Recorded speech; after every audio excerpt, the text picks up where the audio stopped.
Assalamualaikum warahmatullahi wabarakatuh. Perkenalkan, nama saya Rizka Salsabila dengan NIM 0537107731 dari Prodi Sistem Informasi UPJJ Bandung. Di sini saya ingin membuat tugas 3 dengan mata kuliah pemrograman berbasis web. Oke, di sini dengan tugas 3 mata kuliah pemrograman berbasis web ini kita diminta untuk melakukan migrasi pada tugas 2 atau tugas 1 ke Vue.js yang awalnya kita menggunakan native JavaScript. Oke, kita lanjut saja. Seperti ini untuk tampilan Vue.js-nya. Sini kita bisa melihat perbedaan utama dari native HTML dan JavaScript dengan Vue.js. Nah, itu ada pada susunan foldernya ya, di sini. Dimana kita bisa lihat susunan folder ini itu berbeda dengan HTML native pada biasanya. Nah, karena yang sebelumnya dari tugas 2 atau tugas 1 itu kita taruh di mana saja untuk semua filenya di dalam satu folder. Tapi kalau di sini itu lebih tertata. Di sini saya akan jelaskan sedikit bagian folder-foldernya pada Vue.js. Oke, di sini kita mulai dari yang terpentingnya yaitu src ya. Nah, di sini di dalam Scroll ini terdapat ada beberapa folder sesuai dengan fungsinya ya. Nah, di sini teman-teman kita bisa lihat ada yang namanya access, component, JSON, router, dan juga view. Nah, di sini kita jelaskan satu persatu. Yang pertama ada access. Access ini adalah berisi file-file statis ya, seperti logo, gambar, atau bahkan CSS. Jadi beberapa file ini memang diubah itu lewat foldernya itu. Kita lanjut ke folder selanjutnya, itu komponen. Komponen ini berisi navbar dan juga footer yang ada di website.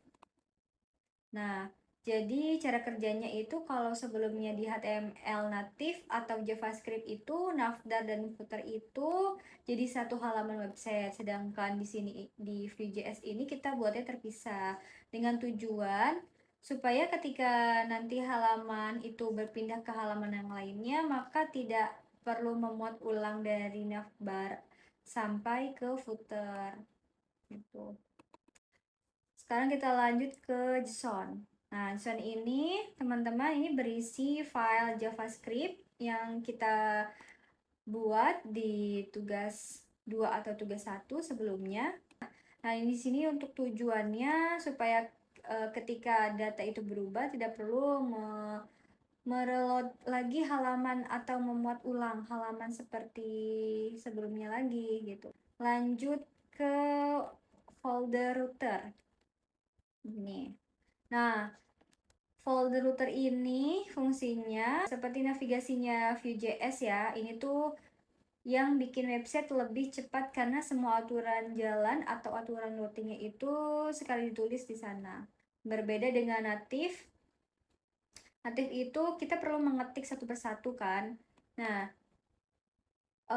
jika ingin mengakses ke halaman yang lainnya, jadi kita harus mengetik satu persatu. Jadi seperti itu untuk fungsi router. Untuk otomatis gitu. Selanjutnya ada ke bagian utama yaitu di Vue.js. Di sini yaitu ada view. Nah, di sini kita lihat Vue itu terdapat 4 halaman utama. Yang pertama ada dashboard, login, stock, dan juga tracking. Nah, di tugas 2 kita masih memakai native. Jadi saya di sini untuk melakukan migrasi secara manual di sini. Jadi bukan copy paste atau langsung, jadi kita harus menyesuaikan dengan format penulisan kode di Vue.js. Seperti di halaman login yang biasanya kalau di HTML itu natif pasti ada yang namanya tag pembuka HTML ya. Nah, kalau di Vue.js itu tag pembukanya itu HTML-nya di mana? HTML itu di indeks di sini. Di sini semua dipanggil. Nanti cukup membuat indeks HTML seperti ini, jadi tidak perlu memuat tidak perlu dari awal lagi untuk memuat form, membuat website gitu. Jadi cukup memanggil seperti ini, cukup memanggil scriptnya saja dan juga framework CSS jika teman-teman menggunakannya. Seperti itu. Oke, selanjutnya saya akan menjelaskan sedikit beberapa tag ya di Vue.js, terutama di bagian view-nya. Di sini saya mau menjelaskan di bagian stock. Nah, di sini ada template. Nah, kalau di HTML itu kan dia langsung dari tag HTML, tapi kalau di Vue.js di bagian view-nya itu menggunakan template. Template itu apa? Template itu ini untuk membungkus kode halaman HTML kalian. Jadi seperti div. Lalu ada beberapa tag fitur option atau mungkin button, itu semua dijadikan satu di bagian template. Selanjutnya kita lanjut ke stock view ya. Nah, ini seperti logika yang kemarin. Nah, di sini kita masih sama ya logikanya untuk logika sort data atau filter data. Ini seperti ini nih. Nah, seperti ini, parameter A yang dikurangi parameter B, mengurutkan nilai A sampai Z seperti itu. Dan di sini untuk reset filter juga masih sama, tapi yang hanya di bagian atasnya saja. Di sini teman-teman bisa dilihat juga ya, sudah saya berikan komentar ini supaya untuk lebih mudah untuk mempelajarinya. Nah, selanjutnya di sini ada di login view seperti ini. Yang membedakan hanya penulisan, ada beberapa penulisan yang perlu diketahui di template script.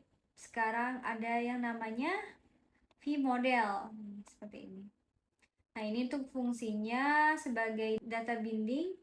Ini berbeda dengan yang natif. Kalau yang natif itu satu arah seperti HTML ke JavaScript, namun untuk vModel ini itu dua arah, HTML ke JavaScript, terus JavaScript ke HTML. Nah, itu tujuannya untuk supaya nanti kita tidak perlu mereload halaman lagi ketika ada perubahan data di bagian JavaScript-nya. Seperti itu. Oke, sekarang kita ke eksekusinya. Sekarang kita tidak sama seperti yang sebelumnya, kita langsung mengetik running ya. Nah, kalau untuk sekarang ini kita masuk ke terminal terlebih dahulu ya. Kita ubah ke CMD. Nah, lalu di sini kita ketik npm rundev ya. Enter. Tunggu, oke. Sini sudah muncul linknya. Cara buka linknya itu kita tekan klik ctrl. Oke, seperti ini tampilannya ya. Nah, oke, sekarang kita masuk user passwordnya.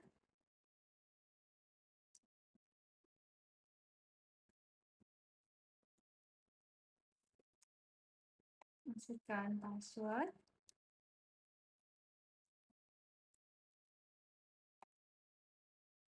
Oke, lagi berhasil, lanjutkan. Oke, seperti ini. Ini tidak jauh berbeda dari tugas 2 ya.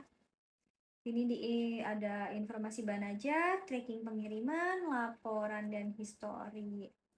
Oke, sekarang kita masuk ke informasi bahan ajar. Oke, di sini kita sama. Di sini ada tampilkan stok menipis, ada kode bahan ajar, judul, kategori, UPJJ, rak, harga, jumlah, status, catatan. Nah, di sini ada filternya, ini ada bisa diubah seperti ini. Ini ada kategorinya. Ini ada diurutkan berdasarkan jumlah, judul, harga. Di sini bisa kita menampilkan stok menipis seperti ini. Nah, sekarang kita bisa juga menambah stok bahan ajar ya. Misalkan kita tambahkan tambahan bahan ajar, kita masukkan kodenya.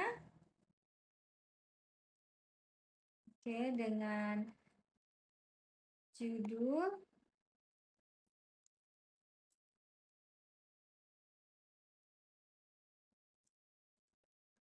pendidikan,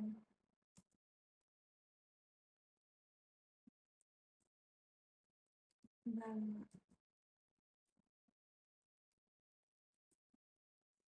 oke, dengan kategorinya angka pilihan, media Surabaya,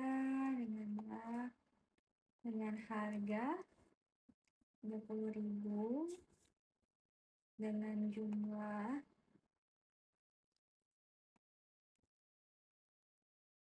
kita tulis catatannya opsional.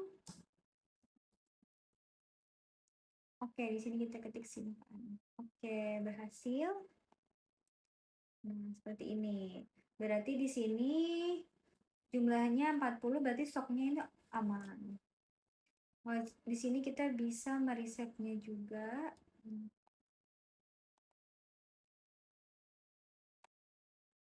Kita juga mengurutkan berdasarkan harga, jumlah, dan judul. Seperti ini. Sekian tugas 3 dari saya. Jika banyak kurangnya mohon maaf. Assalamualaikum warahmatullahi wabarakatuh.